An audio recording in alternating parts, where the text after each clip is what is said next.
Welcome to A Lawyer's Guide to the Galaxy, a podcast about geek culture by lawyers with your hosts, Ben Siders and Kirk Damon. Okay, welcome to another Edamame episode. This is one I sort of hinted at as, shows I'm watching. I seem to be doing Edamame about, shows I'm watching. I've already got a few more backed up of things I want to talk about. But this is about a show we talked about on one of the episodes that I just really wanted to talk about.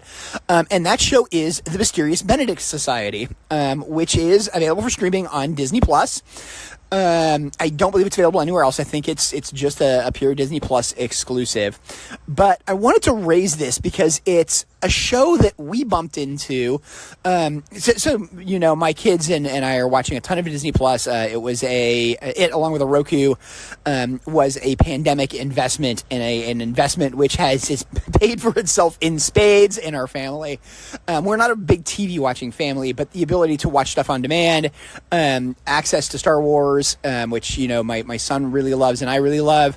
My daughter's okay with. Access to Marvel Universe, which most of my kids love, and I'm starting to get caught up in. We've had trouble sort of just getting caught up. We're way behind. My kids have still not seen Endgame.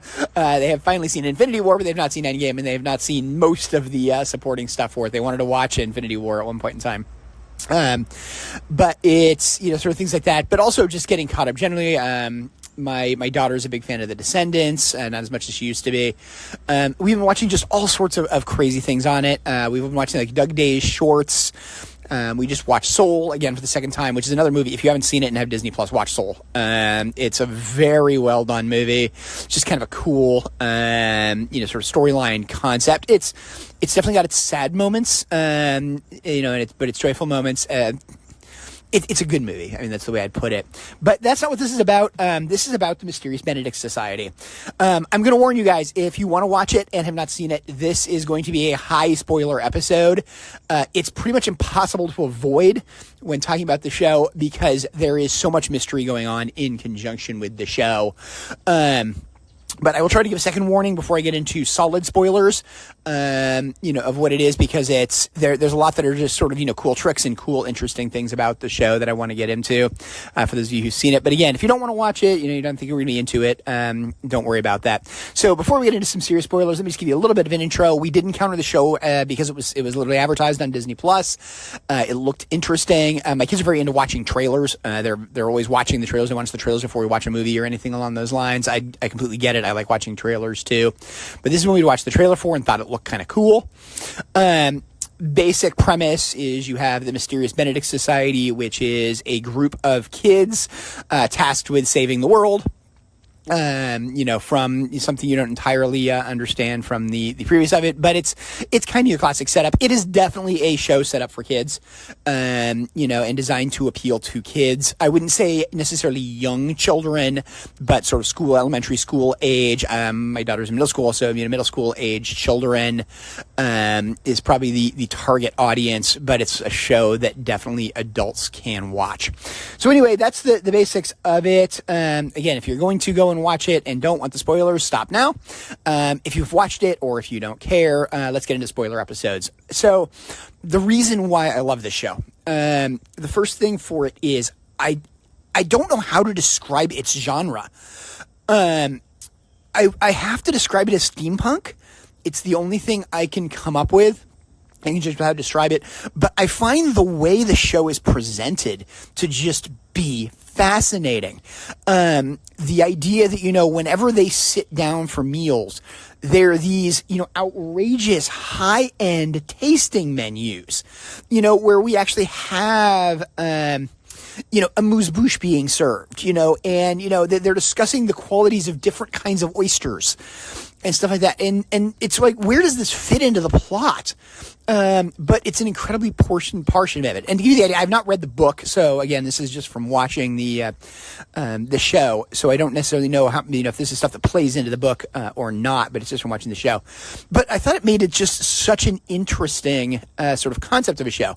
Even the idea that, when you have the Benedict Society sort of, goes on the run, they go camping, in the first episode, you have them build this outrageously luxurious cabin. on the side of the banks of the river, and stuff like that. So it's one of these where I appreciate that. It's very hard to keep track of exactly what the technology is, like what the technology level is. And again, that's why I think I kind of describe it as steampunk. It sort of seems like our technology era is maybe World War I, Great Depression era. They definitely have Zeppelins. We know there's cars, but they seem to be slightly older style cars. You see encounters of things like one of the ones with the shop, one that really sort of struck me. You see the shop repeatedly, the beret shop later on where they get the berets. Is a haberdashery, which is a word I actually really enjoy because of the fact that I had a personal haberdasher when I was working in the firm on a regular basis. But, that's not a term of modern use that's real common. For those who don't know, by the way, a haberdasher is essentially generally, I believe, men's high-end clothing or professional clothing provider. Generally, they're somebody who fits suits, is the way I always understood it. I don't know if haberdashers actually provide women's clothing. Now, the one in the show obviously does. The berets are universal. But it's one of those things where I've always associated specifically with men's clothing and particularly with suits. That's what it is. And being sort of custom fit, that type of nature of clothing. So again, what I would call an almost, archaic type concept, in the haberdasher. So the reason I really love this show, and the reason my kids love this show is the unique problem solving. And that's what was so cool about the way the show did. So if you've watched it, entirely through, the first episode I think is the best. I mean, I love the problem solving of how do you get into the Mysterious Benedict Society, and the solving of those problems. And once we figured out, the test, the answers are in the back, sort of stuff like that. My kids immediately started how do you solve the test? How do you solve the test? And they were trying to come up with a way. So when we did the how do you cross the grid, they were, immediately proposing, hey, you can walk across on your hands and knees. I wanted them to suggest that. Another one immediately suggested the, why don't you walk above it? And the tightrope, sort of solution. So it's one of those things where, my kids got really into the idea of the problem solving, really into the concept. When they then did the, you can find it with your eyes closed, there was this whole discussion of, how can you find it? What is it? My son was immediately sort of on the idea of, do you need to look up? Is there something above you? Which was not the solution with it. But when he first saw the arrows, is there something above you? That kind of thing. Are you going to be able to feel it? And those types of solutions, as to what they had. So it was one that I thought was a very cool way of sort of presenting it. The other thing we really liked about the show, and I thought was really good about the show, is the characters are almost overly archetypical. You have, the two, number two and the other supporting character for Benedict, are essentially diametrically opposites. One's the extreme creative, one's the almost rigid, but, highly skilled sort of a party.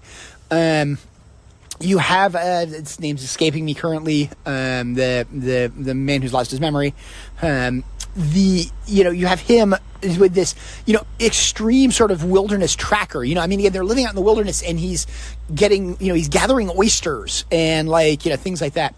And the way that the problem solving sort of carries through it and carries through these weird solutions to common problems. Once the kids get to the school, and, when they arrive at the school and they're taking the class, how do you determine which of these controls the light? And sort of the crazy-ish solutions that are proposed, and unconventional solutions. My son got hugely into I guess I'd call it the dirigible, the armless dirigible problem, and stuff like that. And just how do you solve this problem? Partially because that's what I would call a classic 2-minute mystery. I used to do those in school. And I think that's also part of the reason why I enjoy this show, is because I did problem solving things like this. I distinctly remember doing 2-minute mysteries in school. My favorite one, which I've taught to my son, if you guys do it, is a man lies dead in an alley. He's surrounded by 53 bicycles. Why was the man killed? That's the entirety of the setup. I can't do your yes/no questions, which is always the way it was. You, again, ask yes/no questions, same as is done in the class. But you don't have it. If you want to solve that, stop now. If you want to keep going, the answer to it is the bicycles are playing cards. there are 53 of them as opposed to 52, as there should be in a standard deck. And so, therefore, the man was murdered for cheating at cards. So that's sort of the things that you encounter in conjunction with it. So the thing that you really sort of get into in conjunction with this idea of this unconventional problem solving and just the fun of trying to figure out these weird unconventional problems. And also then that ties into the basic premise of it, which is how do we resolve the emergency? And that to me is the true brilliance of the show, is the emergency. I love the fact that we have no idea what the emergency is. It's just simply the emergency. And, you know, that idea of you have to solve this unconventional problem without actually even knowing what the problem is. Now, we get a little bit of an idea that obviously there's some kind of subliminal messaging going on, which just as a point, again, my son watching it became fascinated with the concept of what is subliminal messaging from hearing this, and that, you know, does this actually work, you know, and stuff along those lines. So, again, my kids got a lot out of it, of the idea of unconventional problem solving. And really enjoyed the sort of nature of this unconventional problem solving. And I, as an adult watching it, also got into that. You know, how would I solve these problems? And I really thought that's the appeal of the show. And then that combined with this slightly odd, you know, sort of setting. And again, like the crazy meals, you know, even when they have the breakfast at the school, you know, you have this outrageous breakfast buffet. I mean, for the first time you see it, you know, there's snow crab legs on it, or king crab legs on it. You know, there's the Tower of Donuts that you see on a regular basis. You know, and yet you don't get the fact that the kids are necessarily eating these, like, you know, crazy meals and, you know, things like that. Now, they're obviously eating some of it, but, you know, you see this weird interaction with the idea of gourmet food being incredibly plentiful and just the norm. And again, it's just sort of interesting. You also see the problem solving carry over into the general interactions of the characters. So again, like, how does the teacher find the cabin? You know, she figures it out, you know, in conjunction with the salmon fishery, you know, and you have this weird connection of, like, this is how you would do these things. And sort of this crazy path of logic. And so again, I haven't read the book, so I don't know if that, you know, that crazy path of logic is sort of an important, you know, element to the book that just isn't gone into in conjunction with the TV show. But I did really enjoy it in conjunction with the TV show. And the fact that sort of permeates it. And again, I think that's what it really was that got it to me, is in some sense, it's a little bit of a modern MacGyver. We were commenting repeatedly about Kate being the MacGyver character, the one who solves it with sort of crazy inventions.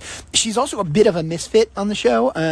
You know, she's definitely sort of the misfit, even more to the extent than Contraire is, even though Contraire is obviously the purposeful misfit.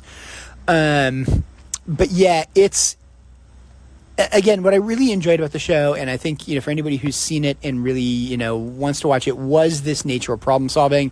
Obviously, they left us with a cliffhanger. We expect a second season. The kids have already commented about the fact that they really want to see the second season. It ties into as well, and I think I've mentioned it potentially in one of the prior shows. I don't remember if I did an Edamame on it, but I know I've mentioned it in the prior shows, is The Mystery of Sulphur Springs. Another Disney Plus show, which also seems to have a similar idea of the idea of problem solving, this idea of, you know, what's going on. Sulphur Springs is a little more like Lost in its nature and presentation of the problem, whereas I think Mysterious Benedict Society is really built around, you know, the idea of unique problem solving and finding unique solutions. But anyway, that's where it is. It's one of these episodes, like, I'd really love this episode to be heard by people who haven't seen the show, because I think it would encourage people to see the show. But it is an unfortunate, it has to be a spoiler show in order for us to talk about it. You know, you have to get into the idea of the problem solving. You have to get into what the problems are in order to discuss the fact that the problem solving being so sort of component of it. It's also one of those things where I play into, how much of that does play into the archetypes, where we see these sort of very rigid archetypes and solving the problems in different ways. Again, number 2 solves the problems in very different ways to the way Benedict himself solves the problems, different to the way the additional support character, whose name I don't think I ever caught in the course of it as to exactly what she was referred to. I only really caught that number 2 is simply called number 2 because it reminded me of Star Trek, and the fact that Picard always refers to Riker simply as number 2. And so, things like that. You have the characters of the other children, the children at the school, Maria, and the 2, I guess I call them guides. They get into it that, again, we have these very sort of rigid archetypes. The teacher is kind of a rigid archetype, and you see them in some sense solve the same problems in different ways. So yeah, that's what I really loved about the show, is the fact of the problem solving and the nature of having a show that was about solving unique problems and solving them in different ways. So anyway, I just wanted to give this as a quick Edamame episode. Again, hopefully people listen to it. Hopefully it's not something where nobody's seen it, nobody wants to get the spoilers, and therefore doesn't listen. But it's, if you haven't seen it, definitely, hopefully this has convinced you should go and see it. It is a fun show. I did not give away all of it. Although definitely I did give, away a lot of spoilers, in conjunction with it, at least in the early episodes. For the show. So anyway, that's going to be it for this Edamame episode 1. I have learned I cannot make these very long because otherwise it's very hard for me to get them to Ben. The second thing is trying to just sort of keep short content and hopefully stuff that you guys are interested in. So anyway, that ends this. I'm sure we will be talking to you soon. I know the main episodes, we've got some cool main episodes coming. I have also got a couple new, more Edamame episodes. I'm working out exactly what I want to talk about with one of them. One I kind of want to play around with, and I'll just tease to what it is how is our current pandemic, knowing that, this is being recorded, in sort of, early fall 2021. What effect is that going to have on post-apocalyptic games? Which is something I kind of want to play around with and get into. So anyway, I'll leave you with that as a teaser. That's an Edamame episode I want to get into in the future. But, I'm sure there'll be some more TV ones as I encounter other shows. Ben and I have talked about, a couple we also want to do together as potential Edamame episodes. So anyway, I'm rambling here at the end, but I will leave you guys off and I will let this play out. Talk to you later. The views expressed by the participants of this program are their own and do not represent the views of, nor are they endorsed by Lewis Rice LLC, its officers, directors, employees, agents, representatives, shareholders, and subsidiaries. None of the content should be considered legal advice. As always, consult a lawyer. This podcast was produced and recorded in St. Louis, Missouri.